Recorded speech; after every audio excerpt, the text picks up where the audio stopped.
Hutchinson, the former aide to the White House Chief of Staff Mark Meadows, delivering bombshell testimony today about then President Trump's actions on January 6th. Hutchinson's lawyer is putting out a new statement following her testimony, saying in part, and I quote, while she did not seek out the attention accompanying her testimony today, she believes that it was her duty and responsibility to provide the committee with her truthful and candid observations of the events surrounding January 6th. I want to bring in now the former Homeland Security and COVID Task Force Advisor to Vice President Mike Pence. That's Olivia Troye. Olivia, thank you so much. Talk to me about Cassidy Hutchinson. You know her. She is being, revered in some circles and reviled in other circles. What's your reaction to her testimony and the response to it? I feel like I worked very closely with Cassidy. She was a prominent figure in the West Wing in the Trump administration. She was the gatekeeper to Meadows. Everybody who worked there or was familiar with the senior circles in the Trump administration knows that she was a dedicated, loyal staffer. And she was Mark Meadows' right-hand person. And look, I commend her. It took incredible strength of character to stand there on the witness stand by herself, doing public testimony, with the entire nation watching you, knowing what's to come. She was inside the White House when I came forward and spoke publicly. She has seen firsthand what they will say and what they will trash your name, they'll disparage you, they'll try their best to discredit you.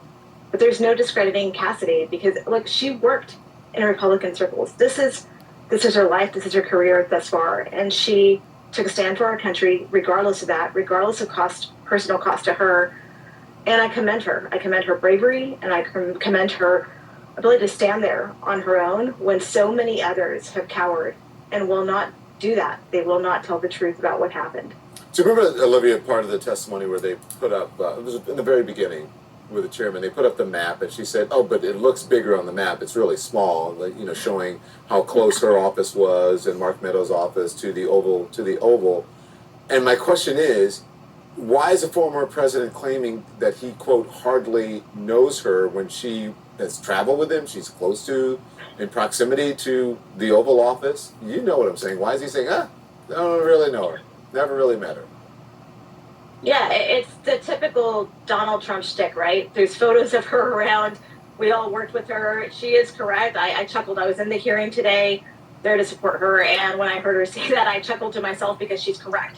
It is a very small West Wing. It may appear larger. A lot of people aren't familiar with the inside of the White House. It's a tiny space. We're kind of sitting on top of each other. And so I think it's par for the course that he would say that. Anybody who comes forward and tells the truth about him, he'll say, oh, I don't even know this person. They're lying. They're angry, or they didn't get something that they wanted.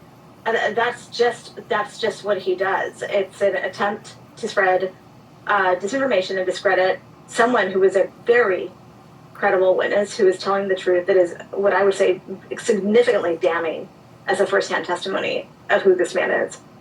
Again, you worked in the vice president's office for Pence, so I just want to get your thoughts on what Hutchinson said about Meadows' reaction to writers' calls to hang Pence. Listen to this and then I'll get it. It wasn't until Mark hung up the phone, handed it back to me, I went back to my desk. A couple minutes later, him and Pat came back, possibly Eric Hirschman too. I'm pretty sure Eric Hirschman was there. But I'm confident it was Pat that was there. I remember Pat saying something to the effect of, Mark, we need to do something more. They're literally calling for the vice president to be effing hung. And Mark had responded something to the effect of, you heard him, Pat. He thinks Mike deserves it. He doesn't think they're doing anything wrong. To which Pat said something, this is effing crazy.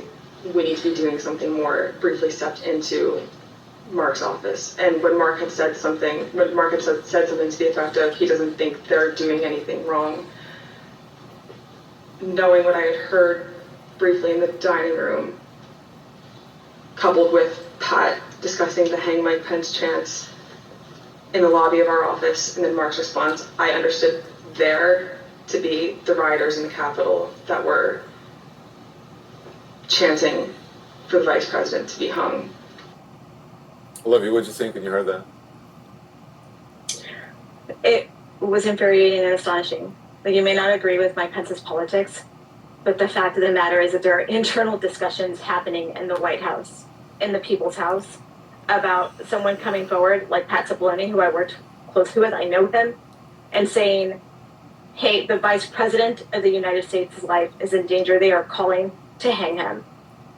And they sat and you have it firsthand right there from Cassidy. You have it from Mark Meadows, the Chief of Staff to the President of the United States, saying, yeah, Donald Trump is aware, doesn't want to do anything about it.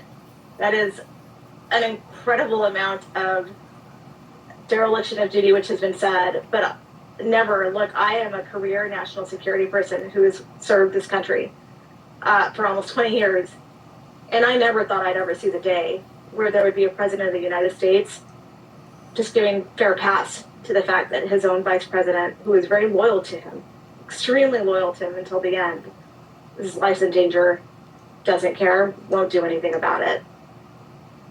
Olivia Troy, pleasure to have you on. Thank you so much. I appreciate it.